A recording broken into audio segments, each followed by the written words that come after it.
In 1988, scientists discovered that endothelial cells manufactured the gas nitric oxide. Well, what does nitric oxide do? Nitric oxide keeps our blood flowing smoothly without being sticky. It also helps to dilate constricted blood vessels during physical activity and inhibits the formation of plaque. And most importantly, nitric oxide is a powerful force for eliminating the inflammation that seems to go with this plaque. However, scientific tests have demonstrated that when we start eating the typical Western diet, our endothelial cells are damaged. When you're getting to be in your 40s and 50s and 60s and you've been slaughtering your endothelial cells, you don't have those 6 or 8 tennis courts. You may be down to 1.5 or 2, and they can't protect you. Yet according to Dr. Esselstyn, when we begin eating a whole foods plant-based diet, the damage to our endothelial cells not only stops, it starts to reverse.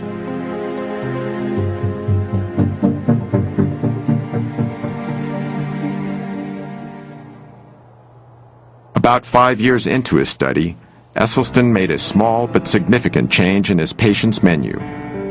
It started in 1990 when he read the glowing review of Dr. Campbell's China study in the New York Times. Dr. Esselstyn saw that and invited me to come to a conference he was organizing in Arizona. These two revolutionaries, who up until then had been on similar but separate paths, finally met face to face. On the one hand, I'm coming from the scientific route, getting some ideas. He's coming from the clinical route and doing some dramatic research. Here's the science, here's the clinical evidence. Put the two together is amazing. When he learned of Campbell's research, Esselstyn removed dairy products from his patient's diet. The results of his ongoing study continued to be impressive, and in 1995 he published a paper detailing them in a noted scientific journal. Yet one of Esselstyn's most remarkable success stories involved a colleague of his at the Cleveland Clinic, Dr. Joseph Crowe. Actually, I was active, healthy, very busy, mid-40s, absolutely no risk factors at all for any heart problem. But Dr. Crowe, even with what was considered to be a healthy cholesterol level, was actually ravaged by heart disease. This angiogram, taken after his first nearly fatal heart attack in 1996, shows how badly damaged one of his coronary arteries was. This angiogram was done after less than 3 years of entirely dietary treatment.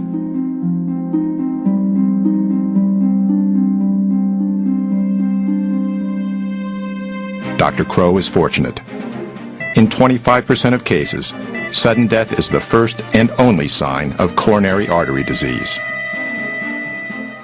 Of Dr. Esselstyn's original 18 patients, all survived the initial 12 years of the study. Today, 14 patients are still alive, over 2 decades after the study began.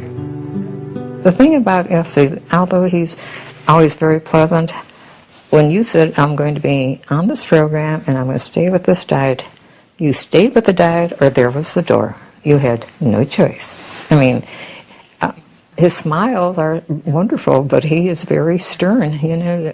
That's why I'm still living. But, you know, he's just a wonderful man.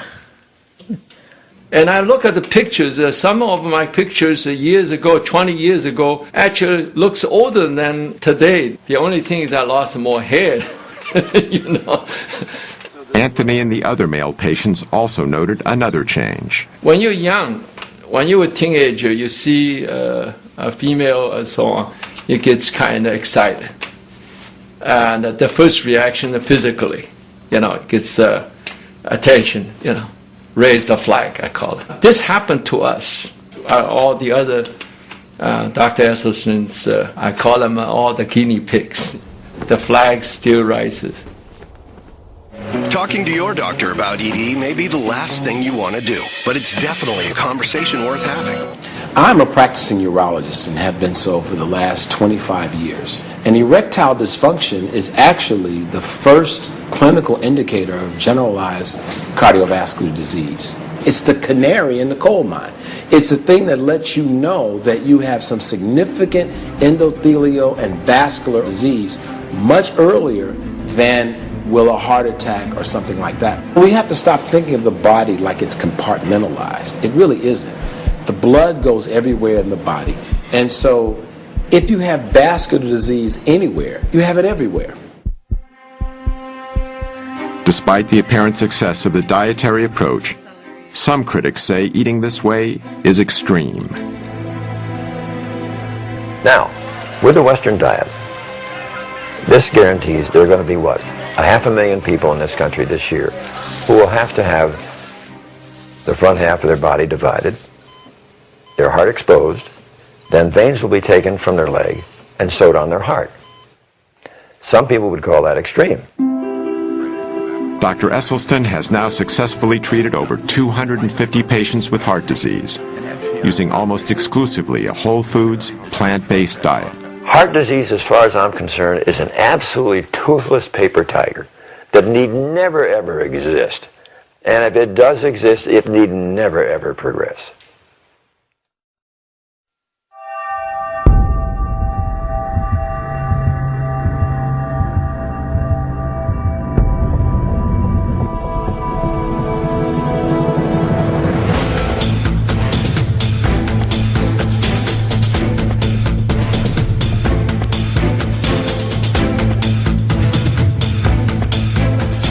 Las Vegas, Nevada. At the Extreme Couture Gym, we found an extraordinary plant-based athlete, Ultimate Fighter champion Mac Danzig. In the mixed martial arts world, strength, toughness, and endurance are of paramount importance, and Mac has them all. I had cut dairy out of my diet when I was about 18 years old because I had a ear, nose, and throat allergy to dairy, and I was getting a lot of ear infections and things like that. So when I cut that out, really the only thing that was separating me from having a vegan diet was chicken and fish. So I was just eating that for years, and I was eating it because I thought that I needed to, because everyone tells you, if you're an athlete, you need, at least chicken and fish in your diet for protein. Something that's just one of the myths that's been perpetuated for a while. All it took was me cutting the chicken and fish out, and I did it cold turkey. I think a lot of people, stereotypically speaking, think someone that's a vegan is like some skinny hippie type of person. And I'm not necessarily trying to break the stereotype. I tried the diet for my own personal reasons, and it worked for me. I feel like I have more energy now that I don't eat the meat products, and I also feel like I recover better in between my workouts.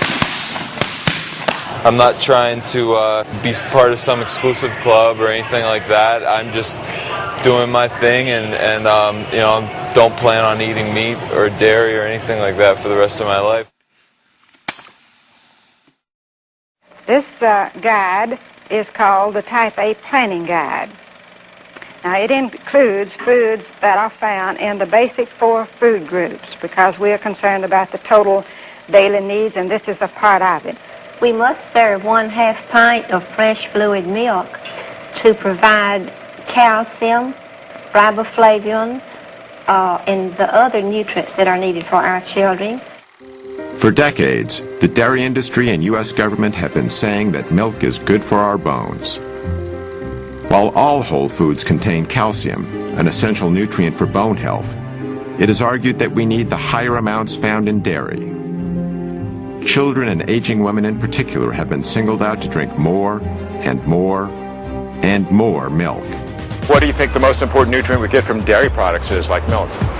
Calcium. Calcium. Calcium. Calcium. Calcium. Calcium. Or calcium. Calcium. The science in terms of dairy's role in healthy bones is pretty strong. And in fact, the National Osteoporosis Foundation, of course, utilizes that science in their recommendations. Osteoporosis is a degenerative bone disease, which has been widely linked to a lack of calcium. If this is true, nations with a high intake of dairy products, which are a major source of calcium in a westernized diet, should have low levels of osteoporosis. But according to a study done by a distinguished Harvard researcher, Nations with high levels of calcium intake tend to have high levels of hip fractures, which is a key indicator for osteoporosis. And so, in fact, the higher the dairy consumption, the higher the rate of osteoporosis. Exactly the opposite of what the dairy industry has been telling us for so long. One of the primary mechanisms for that is that animal protein tends to create an acid-like condition in the body called metabolic acidosis. To combat this condition, the body draws upon its most readily available acid buffer, namely calcium in our bones. As the calcium is extracted to neutralize the excess acid, our bones are weakened. In defending the health benefits of milk, many national health organizations now recommend that we consume low-fat dairy products. It can be milk, it can be yogurt, it can be cheese, it can be anything made from milk. But again, the important message, it's a message that comes from the American Dietetic Association, the National Osteoporosis Foundation, cancer, heart. We're all on the same page. It needs to be low fat or fat-free. So as the fat is taken out, the protein becomes a larger proportion of the total. So they become higher in protein, lower in fat. And when we compare these high protein, low fat milk products, for example, with prostate cancer, the relationship is as strong as it is for cigarette smoking and lung cancer.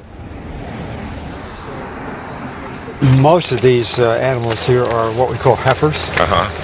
They're the young females, not yet cows. So they haven't had their first calf yet. They haven't had their first calf. So they have to have their first calf before they can Once lactate. they come into lactation, they almost keep them these days. They keep them pregnant continuously Exactly. for 3 or 4 years. Why are they eating grass now? Well, this is the last time in their lifetime they're going to see grass.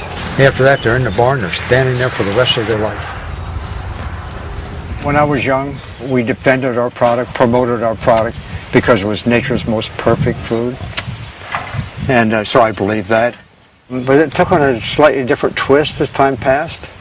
I mean, it's the most perfect food for cats. And trying to switch the milk of one species to another species doesn't make a lot of sense. Only 2 months into her treatment, Sandera was experiencing dramatic effects on her type 2 diabetes and hypertension.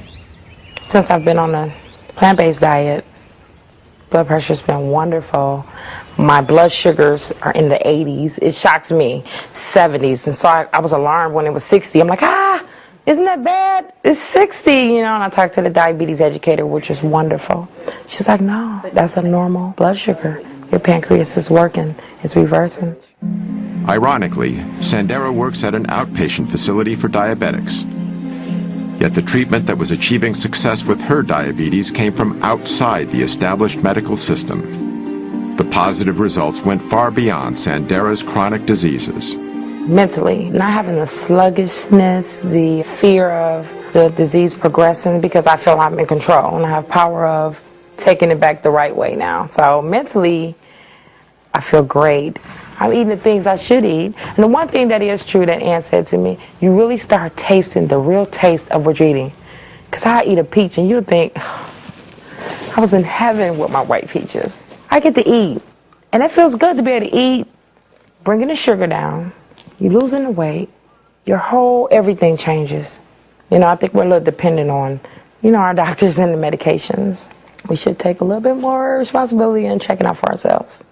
And speaking of doctors and medications, how does Sandera's regular physician feel about her new lifestyle? When I recently approached her about my blood sugars being so great, my question was, should I not take my medication? She said, no, you still take your medications. And she said, what is that doctor trying to do? Take you off your medications? And I'm looking like, yeah, I'm hoping that's the goal. So there's still people we have to make believers. Yeah. Sally and Jim eat their breakfast at about 7 o'clock. It's a good breakfast of good foundation food. Today they're having milk, cereal, poached eggs, and sliced oranges. They are starting the day right. The key agency that sets nutritional guidelines for Americans is the United States Department of Agriculture. The USDA helps determine what foods are served to everyone from our soldiers in the field to our kids in their school cafeterias. These guidelines are also taught in our schools, influencing what our children will eat for the rest of their lives. Dr. David Klurfeld is a nutritional scientist and national program leader for human nutrition with the USDA's Agricultural Research Service. We've made dietary recommendations since the 1890s from USDA, and that was before we knew about vitamins and minerals. Subsequently, we've had different food groups, and we had the basic 4 and 5 and 7 and 12, and it varied as the science changed. Perhaps the best known of the food groups was the Basic 4, introduced in 1956 in a leaflet called Food for Fitness. The mainstay of nutrition education for over 30 years, the Basic 4 defined what an entire generation of Americans believed was healthy to eat. The 4 food groups was replaced in 1992 by the Food Pyramid, then updated by My Pyramid. These guidelines recommend 3 servings of dairy products per day, and meat is still a primary source of protein. In following My Pyramid, a 15-year-old girl can eat a daily menu consisting of a bowl of Lucky Charms with low-fat milk and a glass of orange juice from concentrate for breakfast, cheese-flavored crackers for a morning snack, a cheeseburger on a whole grain bun with French fries and a Coke for lunch, chocolate pudding and grapes for an afternoon snack, and chicken nuggets with a biscuit and canned green beans for dinner, with low-fat ice cream for dessert. I see now what's happening with the way that we feed many of our children and our school systems. We shouldn't be surprised that we're seeing childhood obesity at the rates that we're seeing it. Dr. Neil Barnard is a medical researcher and president of the Physicians Committee for Responsible Medicine. Well, the problem is when a kid is pulling his tray down the school lunch line, you see federal policies in action. There are burgers topped with cheese, the milk is heavily subsidized, but the vegetables and fruits, a little bit harder to find. And this is because the government contracts are going to particularly the meat producers and other producers as well. It has nothing to do with the health of the children. It has all to do with the financial health of the big agribusiness entities. What we have with the USDA is it's really a farmers advocacy organization, and okay, let's have one. But that same group cannot advocate for farmers, help subsidize their operations, manage commodity foods, subsidize the price of growing things, and then turn around and say, okay, we're going to tell people what to eat. They're going to tell people what to eat based on their constituents, which are the farmers, not the American public. In 1998, Barnard's group sued the USDA. Every 5 years, the government reformulates the dietary guidelines for Americans. That's the blueprint of what Americans are supposed to eat to be healthy. And we looked at the panel that pulled it together, 11 people. 6 of the 11 had financial relationships with the food industry. So we said, hey, wait a minute. There are laws about what they're supposed to do and how transparent they are supposed to be. They violated those. And we brought them to court. And it was a long trial, but we won. But that doesn't change the fact that the policies they came up with continue to favor industry as they always have.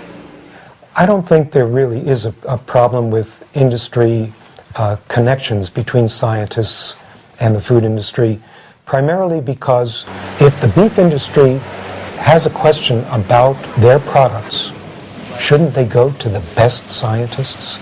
And if the best scientists are consulting for the food industry, I still want the best scientists on these committees that make nutritional recommendations. Financial conflict of interest is only one conflict of interest. You know, there are people who've spent their entire careers trying to prove that a vegetarian diet is good for you or that red meat is bad for you. Now, they may not have industry ties, but they too have a conflict of interest. You know, we do develop biases personally. I had those biases too. But I got to a point in my career that I was getting results that went against what I had thought was true.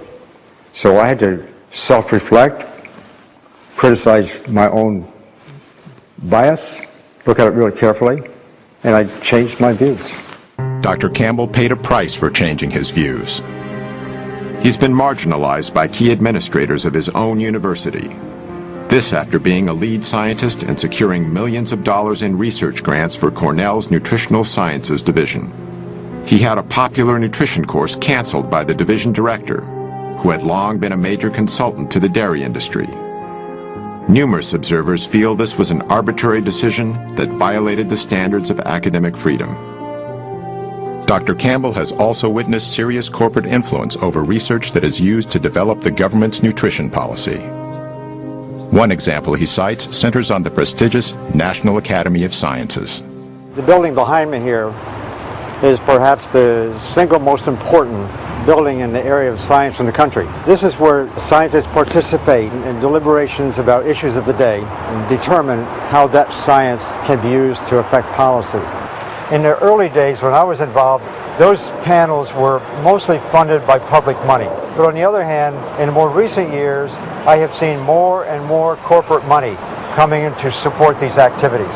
And more people being allowed on the committees, especially the chairs of the committee. And of course, they can pick the kind of people they want to pick in order to get a certain kind of conclusion. It's not the way it should be, and I'm sure that if the public were to know how powerful is this influence, they would be surely upset.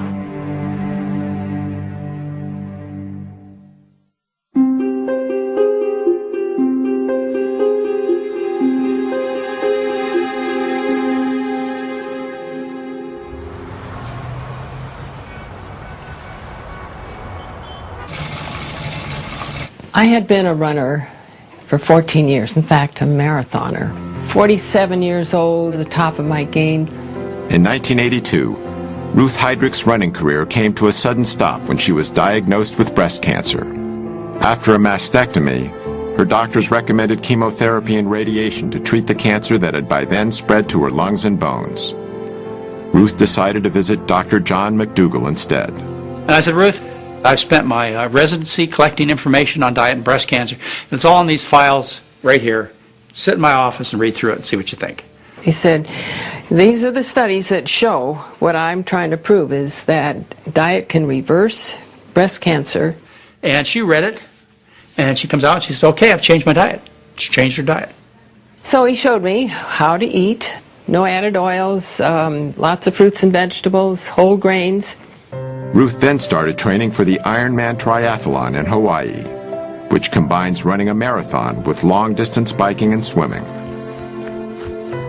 I became obsessed. Kept up the running, of course, never stopped, and then added swimming, biking, and for good measure, lifted weights. And people were saying, you're crazy, you're a cancer patient, you should be resting. Doctors told me this. I felt so good, I felt fit, and I wanted to maintain that level of fitness. And I felt sure that if I had a healthy body and I was putting the right food into it, that I could beat this cancer. At the Ironman Triathlon, Ruth won a gold medal in her age group. Stuck with the diet, found out my arthritis disappeared, my constipation disappeared, my dandruff disappeared. No sign of depression, which you might expect with a cancer diagnosis. I felt renewed, invigorated, and out to show that diet is so much more important than anybody ever thought. Other women get over breast cancer, colon cancer, prostate cancer. There are people who have had metastatic prostate cancer all over the body who have gone through what we call spontaneous remission. In other words, they've been cured. And it's not the end of the world when you get this diagnosis. Some people get over it. Ruth did. So I'm still racing, still daily training. Now, how many people in their 70s are doing triathlons? Not very many. So that gives hope for all of us as we age, that not only will you stay healthy and beat the degenerative diseases that most people get, but you can start collecting medals.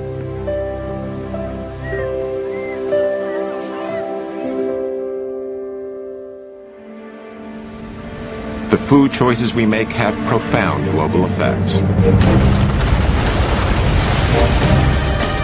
It takes over 10 times the amount of energy from fossil fuels to produce a calorie of animal-based food than it does to produce a calorie of plant food. Since the 1970s, 20% of the Amazon's rainforest has been destroyed. That's an area the size of California. 80% of this cleared land is now occupied by livestock. The world's cattle alone eat enough grain to feed 8.7 billion people, nearly 2 billion more than the population on Earth. With almost 1 billion malnourished people across the globe, redirecting even a portion of the grain used to fatten cattle could feed every hungry mouth on the planet. For Gene Bauer, factors like these, combined with a deep respect for animals, helped convince him to adopt a plant-based diet. Mr. Bauer is president and co-founder of Farm Sanctuary near Watkins Glen, New York. It provides a safe haven for animals that have been abandoned or abused. I grew up eating animals, like most people in our country, but once I started considering my food choices, I recognized that I didn't really want to eat animals. And the more I learned, the more I saw that I was healthier if I didn't eat animals, and that I had a much lighter footprint on our planet. The livestock industry is a greater contributor to global warming than the entire transportation industry, according to the United Nations. So by eating meat, milk, and eggs the way we are, we're harming our own health, we're slaughtering 10 billion innocent animals every year in the U.S., and we're destroying the planet. Statistics compiled from the United Nations and the World Health Organization demonstrate the profound global effect that diet has on health. These are the estimated amounts of animal foods produced in 9 countries, a figure that's closely related to animal food consumption. These are the numbers of deaths due to heart disease and cancer in the same countries. In the United States, the very same diseases continue to have a grave impact. Even with the billions of dollars spent on cardiac treatment, heart disease is still the #1 cause of death, killing over 600,000 people a year. And the elephant in the room, when we talk about stents and heart bypass surgery, is the fact that, well, it's no question, in an emergency, these procedures are absolutely life-saving. But when they're done electively, and these procedures do not protect from new heart attacks. Stents and bypass operations are used mainly to treat large arterial blockages. Yet according to many research studies, only a small percentage of heart attacks are caused by the largest buildups of plaque. The rest are caused by the more numerous, newer blockages that are far more inflamed and much more likely to rupture than the larger, older, more stable plaques. And so this is why those procedures don't treat the disease. They are treating symptoms. Dr. Esselstyn has been eating the same foods that he has recommended to his patients for over 25 years. One of his sons, Rip Esselstyn, used a plant-based diet to fuel a successful 10-year career as a professional triathlete. When Rip turned 34, he was ready for a career change and trained to become a firefighter.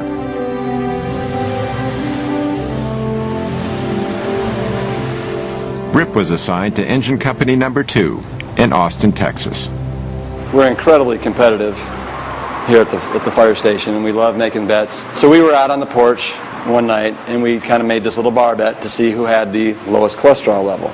So the next morning, we drove to a lab, got tested, and the results came back, and it led to a discovery that J.R. James Ray, our resident redneck, had a cholesterol of 344. Pretty much means you're knocking at death's door. And so what we did in an act of solidarity is the next day we went about eating a plant-strong diet to basically save his life and save his arteries. The men agreed to change their firehouse diet. But in Texas, old eating habits die hard. Meat's almost a sport in Texas. I have several good friends that they're barbecue teams. That's what they do. That's their sport on the weekends. Texans are serious about Texas, the barbecue. Kansas.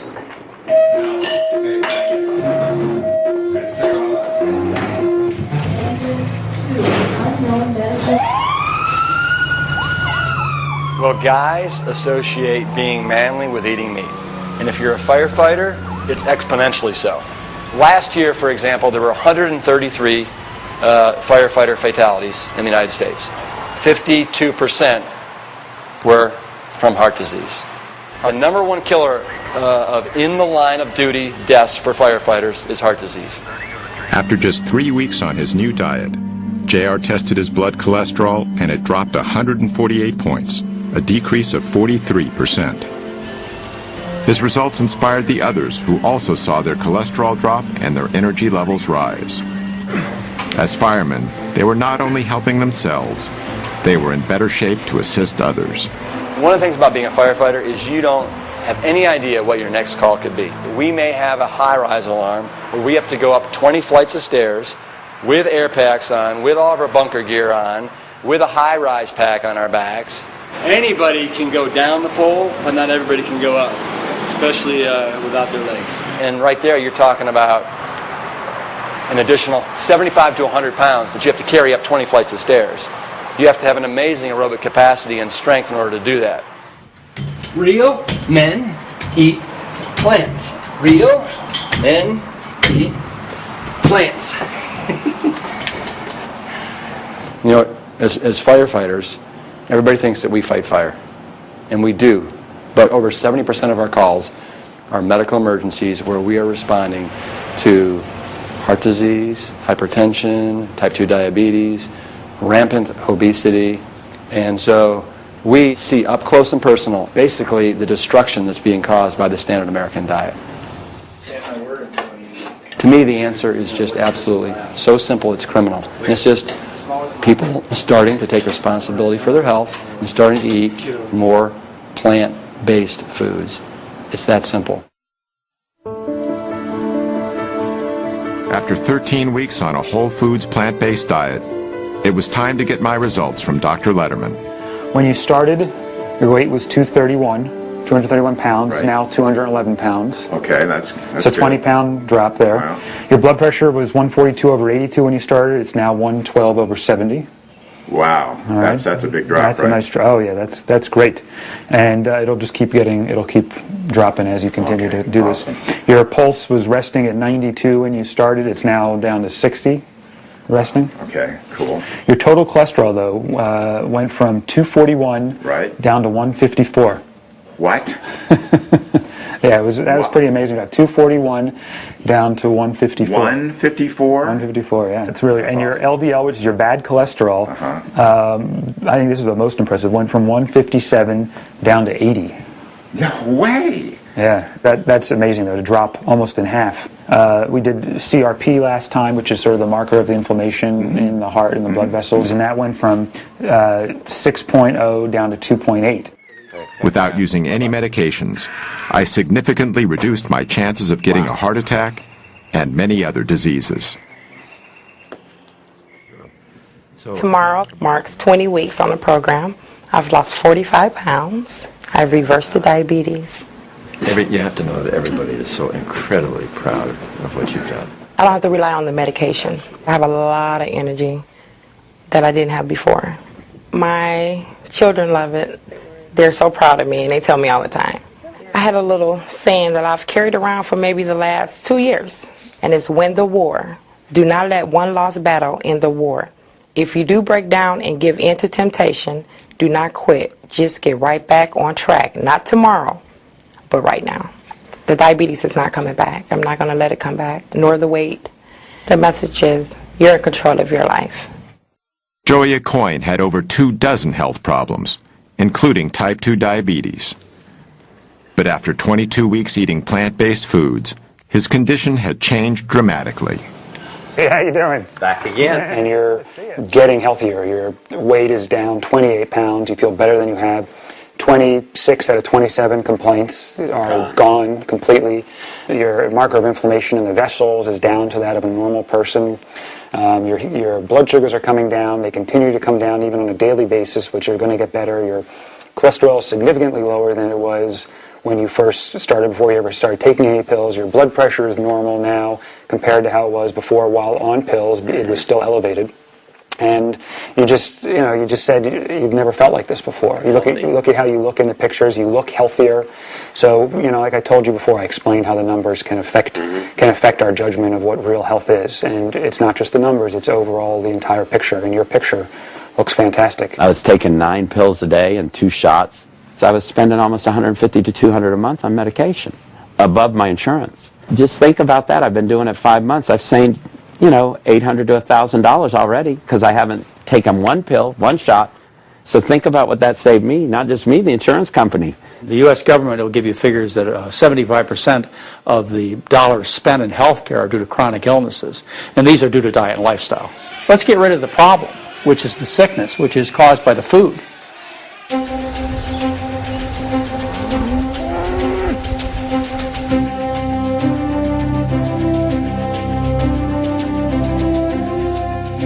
Now well into their 70s, Doctors Campbell and Esselstyn are both vital and active. They also continue to spread their message. If you carefully look at our school children, already the arteries to their brain, the carotid artery, is getting some intimal medial thickening. Dr. Esselstyn lectures about his research all over the United States and abroad. His wife Ann frequently accompanies him to help counsel patients and to demonstrate the preparation of plant-based foods. Dr. Esselstyn is also director of the Cardiovascular Disease Prevention and Reversal Program at the Cleveland Clinic's Wellness Institute. Like Dr. Esselstyn, Dr. Campbell continues to lecture throughout America and beyond. Dr. Campbell, you believe that even if animal-based proteins, meat, dairy, etc., are free from contamination, you don't think people should eat them? No, I don't. I think the closer we get to a plant-based diet, I should say a whole foods plant-based diet, the healthier we're going to be for all of us. In China, where Dr. Campbell did his large study a generation ago, the population has experienced dramatic increases in the amount of meat, dairy, and processed foods the average person consumes. At the same time, the rates of degenerative diseases are skyrocketing. Many Chinese now share some of the same beliefs Americans have about nutrition. 吃肉，我觉得增加蛋白质啊，对人体是有很多好处。早晨起来喝一杯牛奶，我认为好像还是比较好。 Dr. Campbell's message is resonating with growing numbers of concerned people around the world. Oh, thank you, thank you, thank you. Thanks to the efforts of both these pioneers and their colleagues, thousands of people are realizing that profound improvements in health and quality of life are within reach. You have two choices. You can eat yourself into poor health and early death, or you can eat yourself into good health and a long, healthy life. And that road is on a plant-centered dietary pattern. You know, I know of nothing else in medicine that can come close to what a plant-based diet can do. I can say this with a great deal of confidence, that our national authorities are simply excluding this concept of nutrition from the debate and the discussion in order to protect the status quo. In theory, if everyone were to adopt this, I really believe we could cut healthcare costs by 70 to 80%. That's amazing. And it all comes from understanding nutrition, applying nutrition, and just watching the results.